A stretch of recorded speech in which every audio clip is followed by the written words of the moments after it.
Hey, my millionaires and my billionaires, welcome to another episode of Real Estate Talks with your girl, Rosaline Idoko, at your humble service.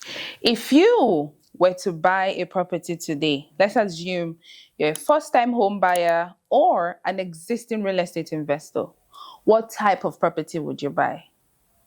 Let's discuss. Just like every other investment out there, you need to have a goal. You need to have a strategy. You need to plan. As the saying goes, he who fails to plan plans to fail.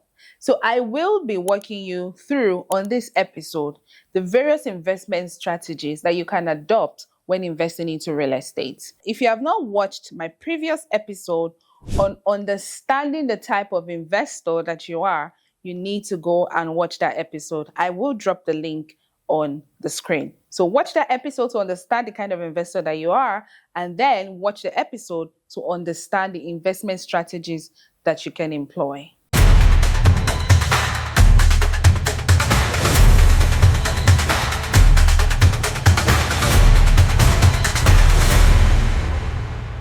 Okay, so the first things first, what you want to do is understand, do you want to have a long-term strategy or a short-term strategy? So real estate is a long-term investment strategy, right? But you can still, tailor your investment in a way that can give you continuous cash flow on a monthly basis, or you want to tailor your investment on a long-term investment goal. I'm going to group the real estate investment strategies into three categories.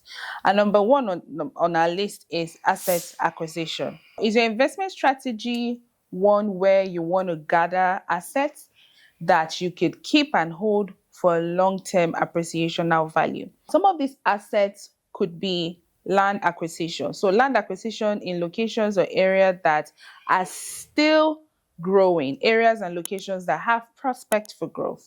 Sometimes it could also be locations where government has plans to go to, or government already has existing projects that are coming up in that location. Sometimes some of these projects or some of these locations could be termed as elephant projects, and they could take up to 5 years, they could take 10 years, it depends, right? An example of this location that I'm talking about is the Lekki Free Trade Zone access. In that location, government has a lot of investment going towards that access, right? So you buy a property in that location, for instance, and you decide to hold for long. That could also be termed asset acquisition in that regard. Another example of asset acquisition as a strategy in real estate is when you want to buy your home. So say you want to buy a home to live in, and this is going to be your permanent address for a long time. That is an asset acquisition property. So that's a strategy on its own, right? Of course, there are also, checklists you have to check if you want to go into such kind of investment strategies. Maybe in my subsequent videos, I would tell you some of these other checklists you can also look out for when you want to consider buying your home. So number two strategy is the cash flow strategy. So in this strategy, these are majorly short-term cash flow strategies that can give you quick turnover, quick cash flow.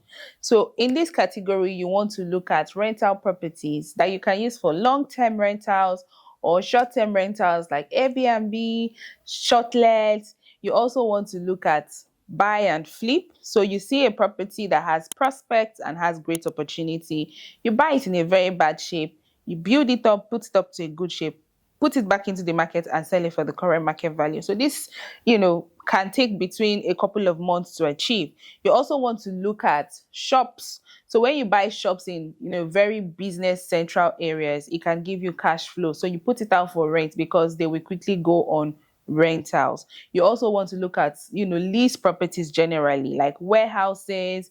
You also want to look at office spaces that you can put on rent, or, shared offices or shared spaces. And, basically just properties that give you continuous and steady turnover and cash flow. So like I said, this could be a short-term investment for consistent cash flow. And also, you want to consider off-plan properties. So if your investment strategy, say for instance, is to grow your wealth, right? Obviously, real estate generally is to grow your wealth. And you're, sourcing and scouting specifically for properties that can give you that quick capital appreciation, you sell and move your money into the next promising project. So you want to consider off-plan properties. So you identify off-plan properties that have prospect, and then you buy into those off-plan properties. When they have gathered traction over a couple of months, you sell and exit the market and put it into the next investment, off-plan investment opportunity available. I do have a pool of off-plan properties that I can recommend for you to buy. So chat me up or leave me a message in my DM if you would like to know more.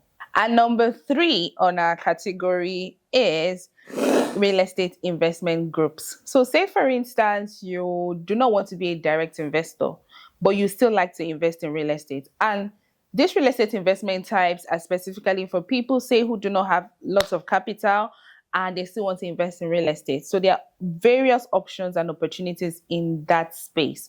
So you want to look at real estate platforms that offer real estate investment opportunities, such as crowdfunding. So you come together with a pool of other investors, you buy into a property, say for Airbnb or rental purposes, and that property is being managed by the real estate investment group. So they help you manage that property, and at the end of the day, they pay all investors their return of investment. You also want to look at rates, right? So that's another great investment opportunity that you can consider. So some of these platforms, I'll mention a few that offer such opportunities, is Piggyvest. I know Carrywise offers such investment opportunity as well. So they're basically real estate investment groups, right, that offer crowdfunding services to real estate investors out there, where you can buy, multiple slots in a real estate investment scheme, basically for the purpose of, return of investment and all that. So here is what you want to do after you've understood these investment strategies that I've just talked about. So first things first, you want to get clear and understand your investment goals.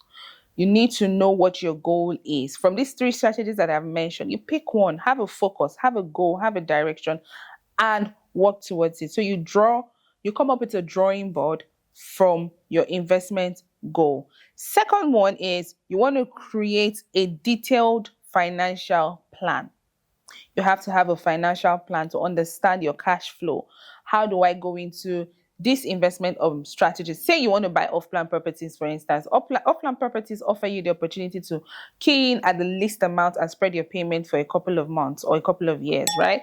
So you want to understand and have a financial goal to say, okay, I can decide to go into 2 or 3 or more, off-plan properties and spread my risk across boards, right? So have a financial plan. Thirdly, you want to settle on a property. So when you understand your financial plan, you can then decide to settle on a property. Now, why settling on a property? Bear in mind that you also have to do your checklist to be sure that that property in question correlates with your investment goal and your investment strategy. It's very, very important. And lastly, you want to make a deposit for that property. So you take a step further and then acquire the said property that you have chosen and you have decided. So thank you all for watching, and I'll see you next time on my episode. Do well to subscribe and stay tuned to Real Estate with Rosie. Ciao.